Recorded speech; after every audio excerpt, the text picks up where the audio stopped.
didn't start with a fight. It started with a flood of attention, of messages, of late-night calls. They said all the right things, made you feel seen, special. And just like that, you stopped feeling alone. You called it love, but your nervous system called it something else.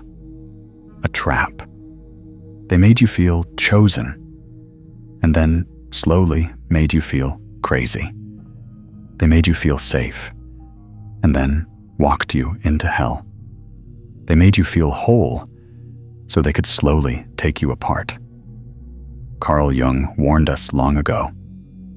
Until you make the unconscious conscious, it will direct your life, and you will call it fate. You didn't choose them randomly. You were drawn, not by their beauty, not by their words, but by their ability to mirror your hidden pain. The parts of you that felt unseen, unworthy, unloved, those parts saw something familiar in them. And it wasn't love. It was recognition of a wound. That's why it hurt so much when it fell apart. Because it didn't just break your heart. It reopened an old one. But you didn't notice the red flags, did you? Because they didn't look red. They looked like passion. They looked like chemistry, like fate, like finally being chosen. That's the thing about toxic relationships. They don't start with violence. They start with a performance. Jung called this projection, where we cast our internal wounds onto others. You projected your desire to be loved onto someone who was designed to keep you trapped. They mirrored your need. They learned your weakness. And they gave you exactly what your pain asked for. Not what you needed. What your trauma begged for. You stayed. Because they were unpredictable. And unpredictability is addictive. One moment, you're their world. The next, you're their enemy. You start to feel crazy, unstable, too emotional. And still, you beg them to stay. Because somewhere deep inside, you think this is what love is. That's what Jung meant by the shadow. The part of us that contains all our suppressed pain, fear, shame, and silently controls who we choose. You didn't love them. You loved what they awakened in you. You loved the story you could finally relive. I'll be good enough this time. But you never will be, because they're not here to heal you. They're here to complete your pattern. And patterns don't care about your happiness. They care about their repetition.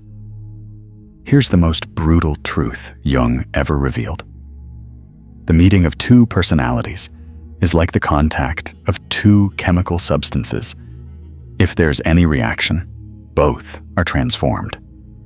But in toxic relationships, only one of you transforms. The other one watches you disappear. They don't grow. You shrink. They don't open up. You collapse. And by the time you realize this is not love, you've already betrayed yourself so many times that leaving feels like death. That's the real red flag. Not their anger, not their coldness, but the way they made you destroy your own boundaries and convinced you that was normal. You didn't lose them.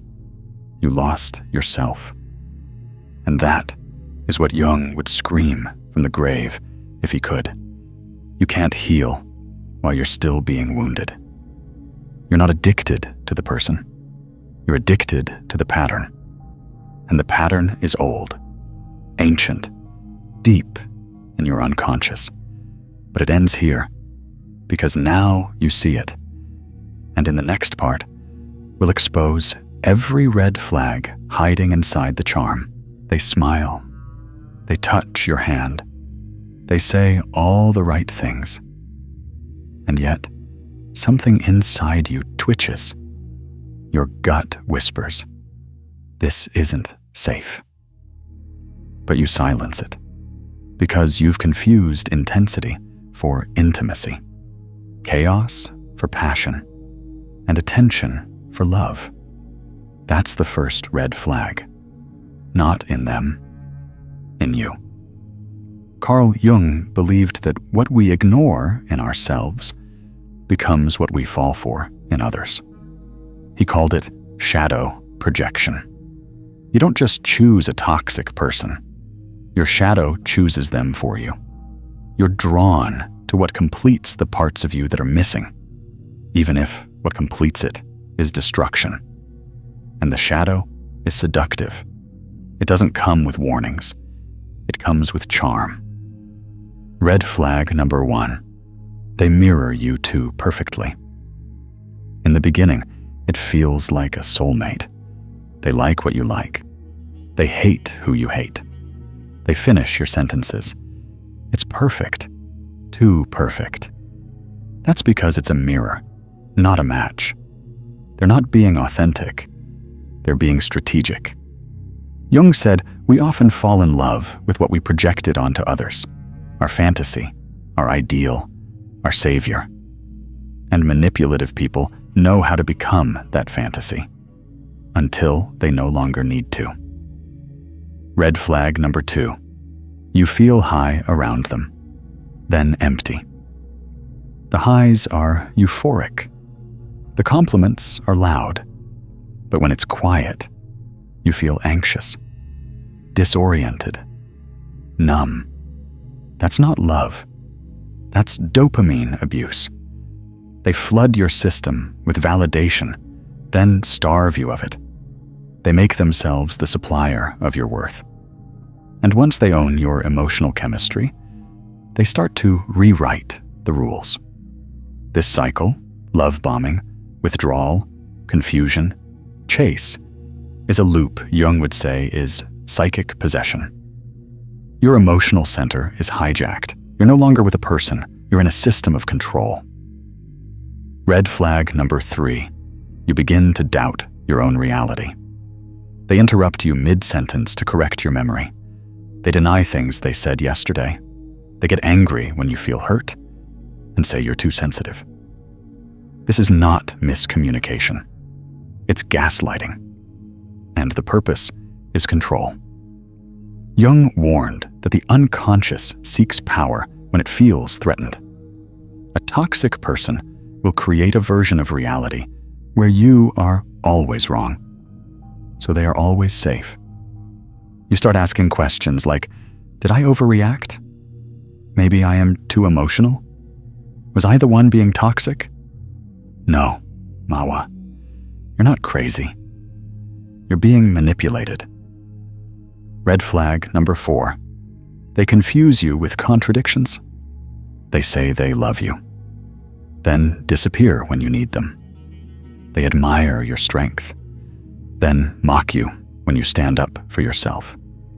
They call you their peace, then blame you for their chaos. This inconsistency is intentional, because as long as you're confused, they're in control. Jung taught that we fear the unknown parts of ourselves, and toxic people use this fear to keep you unstable. Toxic love is not about romance. It's about domination disguised as connection. Red flag number 5.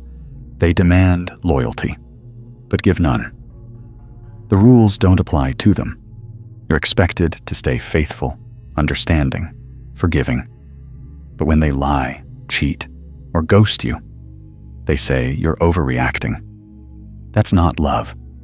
That's emotional colonization. They've invaded your heart, set up camp, and now demand resources without giving anything back. And here's the deepest Jungian truth.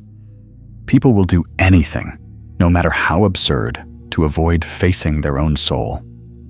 Toxic people don't want a relationship. They want a distraction from their inner emptiness. And you, with your empathy, your softness, your love, become the distraction. You're not being loved. You're being used as a mirror to avoid their own reflection. Red flag number 6. You keep explaining your worth. The moment you start defending your value, you've already lost yourself. If someone can't see your worth, they're blind by choice. And you can't teach vision to someone who chooses darkness. Jung said the most dangerous thing you can do is betray yourself to stay loved. Because in doing so, you split from your soul. You stop being you and start being who they want you to be. Red flag number 7. You can't leave, but you can't stay. You think about leaving. You even try. But then, they text. They say they'll change. They say they love you. And the cycle begins again. This isn't love. It's psychological dependency. Jung would say, the most terrifying thing is to accept oneself completely. You can't leave them because you're still terrified of facing your own shadow. The moment you leave, you're left alone with yourself. And that's the person you've avoided meeting your entire life. Final reveal leads to part 3. These red flags weren't just ignored, they were romanticized. You told yourself, he's just jealous because he cares. She's just emotional. It means she loves me. He had a rough past. I can fix him. No, Mawa. You were taught to tolerate pain disguised as love. But now, you see it. You left. Maybe once. Maybe 100 times. But something keeps pulling you back. It starts with silence. Then, a memory. Then, the ache. Then, the text. And before you know it, you're back in the cycle. Again. You know they're not good for you. You know it always ends in hurt. So why can't you stay gone? Because you're not addicted to them. You're addicted to the wound. Carl Jung said, people will do anything, no matter how absurd, to avoid facing their own soul. You're not chasing love. You're running from yourself. The comfort of pain. Somewhere in your life, maybe childhood, maybe a broken first love, you learned that pain is familiar, that love means sacrifice, that comfort means chaos, that affection must be earned, not received freely. So when you meet someone who mirrors that old ache, you don't run. You call it chemistry. But it's not chemistry. It's recognition. Your nervous system lights up, not because you're in love, but because you're in a loop. The body remembers. The pain feels like home. The inner child is driving Jung believed in archetypes, the inner characters living inside your unconscious. And in toxic relationships, it's often the abandoned child who chooses your partner. You think you're choosing with logic. You're not. You're choosing with fear. Fear of being alone. Fear of not being enough. Fear of never being chosen again. So you go back. Not because it's good, but because it's known. You'd rather dance with the devil you know than sit alone with the silence you don't. Pain releases. Dopamine. 2. Here's the most twisted part, Mawa. When you're in a toxic relationship, your brain becomes addicted to the drama loop. Love bombing, tension, fight, apology, fake peace. Each cycle triggers dopamine. The highs and lows start to feel like passion. But it's not love. It's biochemical bondage. You're not staying because of love. You're staying because your brain is now wired to believe pain equals connection. It's not romantic. It's a trauma response. Hope is the most dangerous drug. They don't always hurt you. Sometimes they're sweet. Sometimes they apologize. Sometimes they mean it. That's what keeps you there. Hope. You remember the good moments. You tell yourself, maybe they'll change. Maybe this time is different. They just need more time. But they're not healing. They're keeping you on the hook. Because deep down, they know one thing about you. You confuse potential with reality. And potential is a hell of a drug.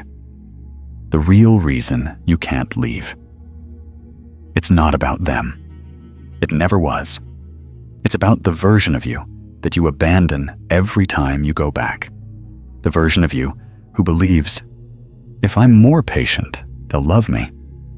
If I forgive more, they'll stay. If I hurt more, maybe they'll understand. But they won't, because you're not teaching them love. You're teaching them how to destroy you slowly, with your permission.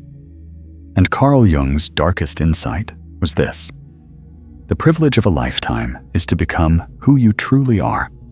But how can you become yourself when you're constantly shape-shifting for someone who only loves the broken version of you?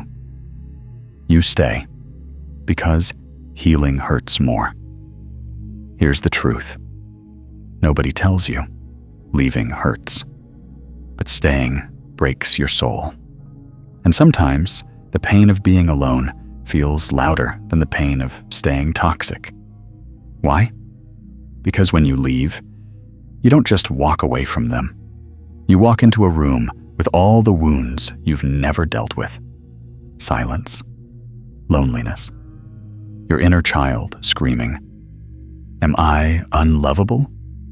That's why you go back. Because staying feels like survival. But healing feels like death. But what if you stopped running? What if the thing you fear, the silence, the alone, the grief, is the only place you can finally hear your soul? Jung believed healing comes not by escaping the shadow, but by facing it head on. Your trauma made you loyal to pain, but your future self is loyal to your peace. And if you could sit in the fire long enough, the fire of withdrawal, of grief, of unlearning, you'd find something no toxic person can give you: yourself. The loop ends with you. You'll always attract what your nervous system recognizes. So if chaos feels like love, you'll choose people who hurt you. If control feels like safety, you'll chase people who manipulate you. But when you become aware, when you bring shadow to light, the pattern breaks. Not because they changed, but because you did. You stopped replying. You didn't text back. You didn't call. Not because you don't feel the pain, but because you finally see what it was all along. It wasn't love. It was abandonment, wearing a nice face. You were never asking for too much. You were just asking the wrong person to see you. And that's where the healing begins. Not in forgetting them, but in finally remembering yourself. The myth of closure. Everyone talks about closure like it's something they owe you. But toxic people never give closure, because if they did, they'd lose control. Carl Jung believed that closure isn't about answers. It's about acceptance. It's looking at the wreckage and saying, I don't need an apology. I don't need them to understand. I just need to stop bleeding for people who enjoy the sight of it. You won't find peace in their explanation. You'll find it in your exit. Becoming untouchable means becoming whole. Jung's entire life's work revolved around individuation, the process of becoming a fully integrated self. That doesn't happen through perfection. It happens when you gather your broken parts and say, "You're all welcome here. The soft, the angry, the scared, the powerful. Every version of me is allowed to exist." That's when you become untouchable. Not because you don't feel, but because you're no longer led by wounds. Your boundaries are sacred. In a toxic relationship, your boundaries are the first thing to go. But now, you protect them like a temple. You no longer explain your silence. You no longer justify your distance. You no longer feel guilty for saying no. Jung said, "Knowing your own darkness is the best method for dealing with the darkness of others." Now that you've seen what darkness can do, you stop letting it in without permission. You don't need revenge. You need restoration. They broke you quietly. They apologized loudly. But none of it changed the fact that you were left to pick up the pieces, alone. Now, you no longer fantasize about revenge. You fantasize about peace. Peace in your bed. Peace in your body. Peace in your mind. That is the highest form of revenge. Not becoming cold, but becoming so healed that their games don't even register anymore. Healing doesn't mean you don't remember. You'll remember them. You'll remember the way you shrank to fit their idea of love. But healing means you remember without reopening the wound. You look back not to cry, but to remind yourself how far you've come. You no longer ache for their return. You thank them for the lesson and move forward without bitterness. That's what Jung meant when he said, "I am not what happened to me. I am what I choose to become." Becoming the version of you they can't access. You used to try to be enough for them. Now, you are too much for anyone who isn't aligned with your peace. You used to lower your voice. Now you speak truth with strength. You used to apologize for crying. Now you honor your tears. You used to beg to be chosen. Now you choose yourself, daily. And the best part? You become invisible to toxic people, not because you hide, but because they no longer recognize the version of you that refuses to bleed for love. What would Jung say now? He wouldn't say, "Move on." He'd say, "Go inward," not to judge, but to integrate, to sit with your pain and say, "You taught me to never abandon myself again," to look at your old reflection and whisper, "We survived what was meant to break us. We rise now." The final realization. You thought walking away would break you, but staying almost killed you. You thought you needed closure, but you only needed clarity. You thought they were your soulmate, but they were your greatest mirror. And now, you are no longer surviving love. You are becoming love. Love that doesn't hurt. Love that doesn't beg. Love that doesn't destroy. And it starts with how you love yourself. The boundaries you set. The silence you honor.